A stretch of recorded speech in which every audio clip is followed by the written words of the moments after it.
भाई लोग, IC814 series देख लिए तो कैसी है सीरीज? बोरिंग है या फिर वर्थ वॉचिंग है या नहीं ये मूवी? इन सारी चीजों के बारे में डिटेल में बात करते हैं। तो 6 एपिसोड की ये सीरीज है, स्टारिंग विजय वर्मा, नसरुद्दीन शाह, पंकज कपूर, अरविंद स्वामी, दिया मिर्जा, पत्रलेखा।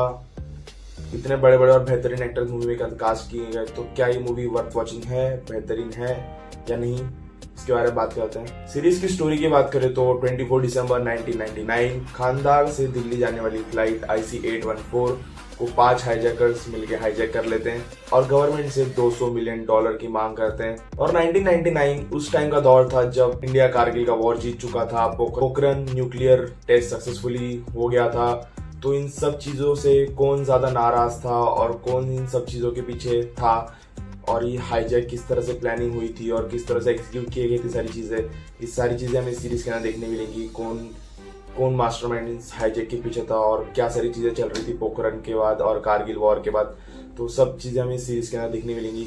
और हाईजैक के बाद क्या सारी चीजें हुई, आफ्टर इफेक्ट क्या हुआ है इस हाईजैक के बाद, ये सारी चीजें हमें देखने मिलेगी। और सीरीज में बीच बीच में रियल फुटेजेस का भी इस्तेमाल किया गया है, जिससे तुम्हारा इंटरेस्ट बना रहता है सीरीज से, एक कनेक्शन फील कर पाते हो तुम कि सच में रियल सारी चीज। और सीरीज में हमें देखने मिलेगा कि हाईजैक कैसे हुआ और कैसे हाईजैकर्स प्लेन को पहले अमृतसर, फिर लाहौर, फिर दुबई और फिर एंडिंग में अफगानिस्तान खानदार कैसे लेके गए और वहां से वो बच के कैसे निकले और क्या सारी चीजें, और फिर कैसे हॉस्टेजेस को बचाया गया।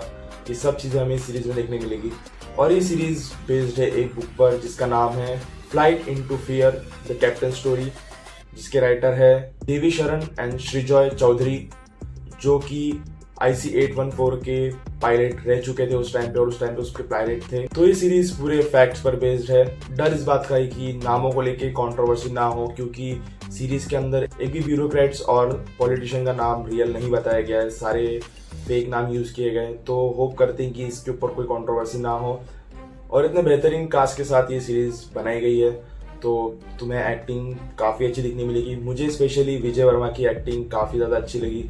वो एक्सप्रेशन पे ही पूरा काम चला लेते हैं और वो एक्सप्रेशन पे ही पूरी सीरीज निकाल देते हैं, जो कि बहुत बढ़िया लगता है। सीरीज में कुछ प्रॉब्लम्स भी है, जैसे स्टार्टिंग के पहले दो एपिसोड तुम्हें बहुत स्लो और बहुत बोरिंग लगेंगे, पर उसके बाद जैसे जैसे सीरीज आगे बढ़ती जाती है, तीसरे एपिसोड से सिनेमेटोग्राफी और बाकी सारी चीजें जब दिखती हैं और सब चीजें अच्छी होती है, तो तुम्हारा इंटरेस्ट थोड़ा बना रहेगा। अगर तुम तीसरे एपिसोड से असली मजा स्टार्ट होता है सीरीज के अंदर।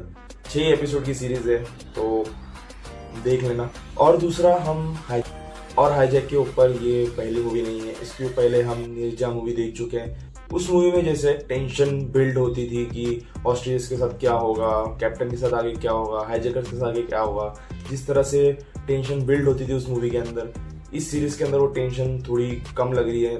वो टेंशन फील नहीं होती इस सीरीज के अंदर। शायद हो सकता है क्योंकि डायरेक्टर ने पूरी लिबर्टी ली है और डायरेक्टर ने अपना पूरा टाइम लिया है इस सीरीज को बनाने में, उसके वजह से कहीं ना कहीं वो टेंशन लैक फील होता है और उस टेंशन इतना बिल्ड नहीं हो पाता सीरीज के अंदर। ओवरऑल सीरीज ठीक ही लगी मुझे। वन टाइम वॉच जरूर है, एक बार तुम जरूर देख सकते हो, फैमिली के साथ तुम वन टाइम वॉच जरूर है सीरीज, एक बार तुम देख के छोड़ सकते हो सीरीज को। तो वन टाइम वॉच जरूर है ये सीरीज और देख जरूर सकते हो। बाकी तुम बताओ कि तुमने ये सीरीज देख ली और तुम्हें ये सीरीज कैसी लगी, मुझे कमेंट में जरूर बताना। तुम्हें ये सीरीज पसंद आई या नहीं आई, या फिर देखी या नहीं देखी, मुझे कमेंट में जरूर बताना। और मैंने युद्रा टेलर के ऊपर बात की, तो वो वीडियो जाके जरूर देख लेना। और तब तक देखते रहिए द फिल्मी शो।